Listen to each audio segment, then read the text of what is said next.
Georgia State Representative Kasey Carpenter from Dalton joining us now, Republican. Representative Carpenter, thank you so much for being here. We appreciate it. Absolutely. Appreciate you having me. I want to start off the conversation with a case from your district. A 19-year-old college student was arrested mistakenly by Dalton police, according to Dalton police, and then detained by ICE. She was recently released, but before that, you decided to write a character statement for her. Why did you decide to do that? Because we have a lot of similar acquaintances. A lot of my friends and people that I go to church with, relatives of people that work for me, reached out and told me the situation. Obviously, it became a pretty quick issue in our community. And so I felt compelled because, obviously there's certain people we want to tame and get out of this country, but I firmly believe Ximena is not one of them. Yeah, we're talking about Ximena Arias-Cristoba. We know that her father was also detained and then released by ICE. Representative, what is the situation right now in Dalton? We know that this is a deep red district in the state of Georgia, but it also has a very large immigrant population. How have things been where you live?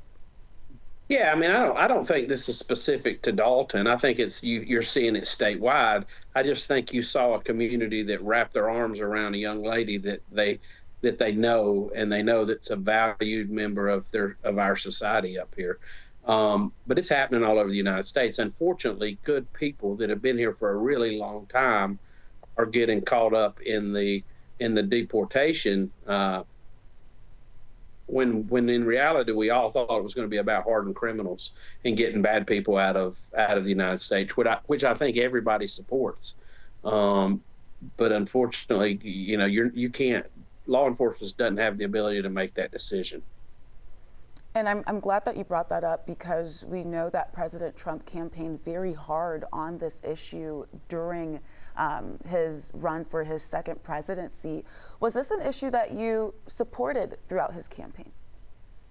Yeah, I think the overwhelming majority of Americans were tired of the people flooding in the southern border. I think they were tired of hearing about horrific crimes done by illegal immigrants. And so that piece of the campaign, I think everybody was okay with. I think there was on multiple occasions, we're going to focus on the hardened criminals, get the very worst of the worst out of here. And unfortunately, in the process, some good people that I personally don't think need to be deported out of the country are getting detained. And now you have a petition on change.org that is calling for a reform of these policies.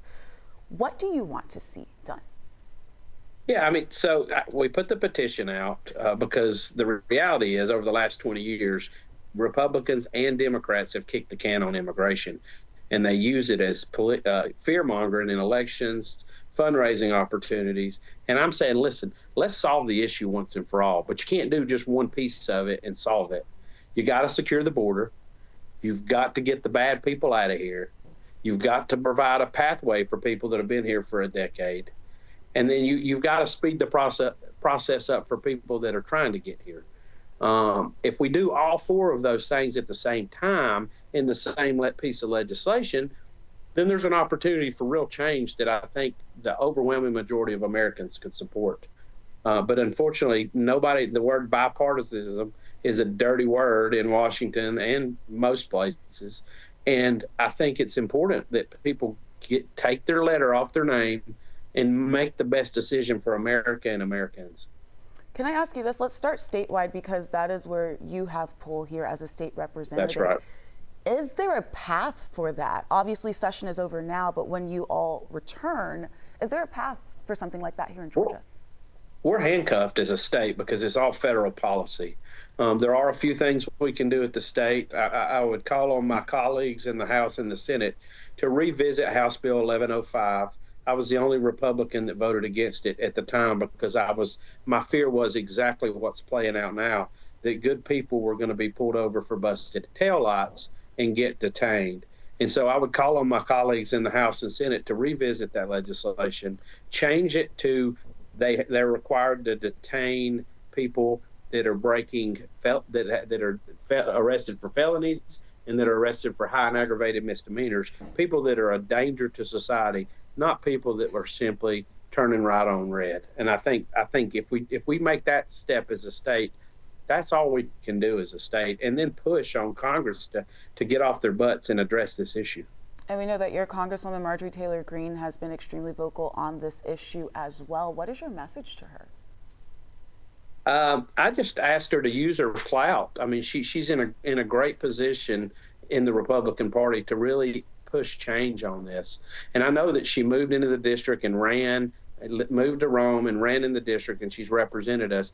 I just wish she would really get to the roots of the district and confirm that we need a solution. She's got the power and the pull to spearhead such an issue, and I just urge her to look at it, because it's a real problem, not just for Dalton, but the entire state of Georgia. And I've also reached out to the senators and said, look, let's get off our duff. Don't worry about who gets a win, and let's make the right decision for these people, because at the end of the day, it's the people that are suffering. Yeah, and we hear what you're saying. Some people scratch their heads at it. They see the R next to your name. They see Marjorie Taylor Greene, they see Donald Trump, and they say, well, this is what you all voted for. Yeah, no, I think the reality is most of us thought that we were voting for getting hardened criminals out of this country. I don't know that anybody's vote would change on what's occurring, because there's 1,000 issues that the country's better off in than they would have been under a second term of Biden or Miss Harris. So unfortunately this particular issue is, to me, a tough one, and I think to most Republicans.